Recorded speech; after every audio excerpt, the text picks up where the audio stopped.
Welcome back again guys to my channel. This is Janel Idanyo. At sa video kong ito, update lang po tayo ulit guys regarding po sa hiring po ni Move It po, no? So nung Monday po, nag-start na po tayo ng hiring po.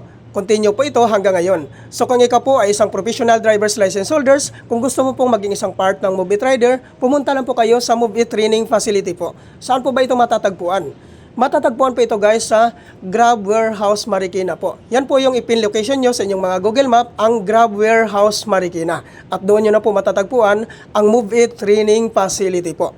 So ano po ba ang mga requirements na kailangan po nating i-prepare before po tayo pumunta sa Move It Training Facility po?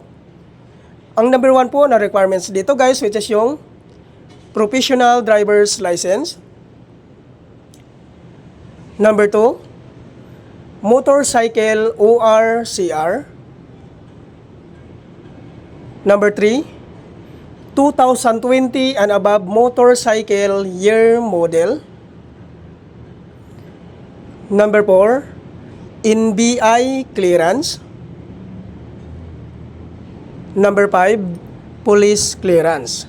Kung sakali naman po guys, wala pa po kayong NBI clearance at police clearance, ay pwede naman pong tupalo yan. Ang importante ay dala nyo po ang motorcycle ORCR nyo po. At siguraduhin po guys ay updated po ito at hindi po ito expire.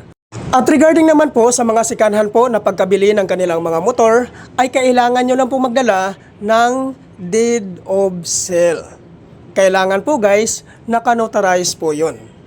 At tungkol naman po doon sa hindi po nakapangalan sa inyo yung mga motor, ay kailangan nyo lang po magdala ng authorization letter. At hingian nyo po ng one valid government IDC owner, ipotokopy nyo po at papirmahin nyo po ng 3 beses.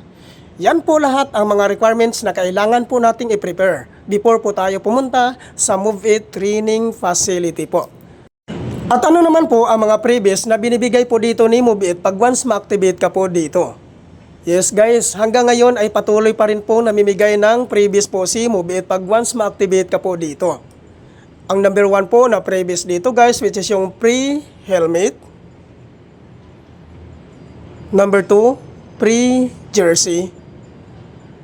At ang number 3 naman ay makakatanggap ka po ng 2,000 SM gift check activation bonus po ito. So napakaganda po nito guys dahil kaka-activate mo pa lang po ay magkakaroon ka na po kagad ng 2,000 SM gift check po. Pwede mo na pong magamit po yan pag once na pagkatapos ng activation mo ay ipang grocery mo na po yan.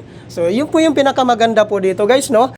Kung ikaw po ay isang joyride or angkas rider, pwede po kayong sumali dito. Dahil po, napakaganda ng programa na ito, no? Na meron po kayong 2,000 activation bonus po kaagad dito. So, sana po guys, kung ikaw po ay isang professional driver's license holders, sumali na po kayo sa programa na ito. Dahil po, patuloy na po yung hiring po natin, no? So, accept tayo ng accept dito guys. Dahil po, na continue na po yung hiring natin. Thank you for watching.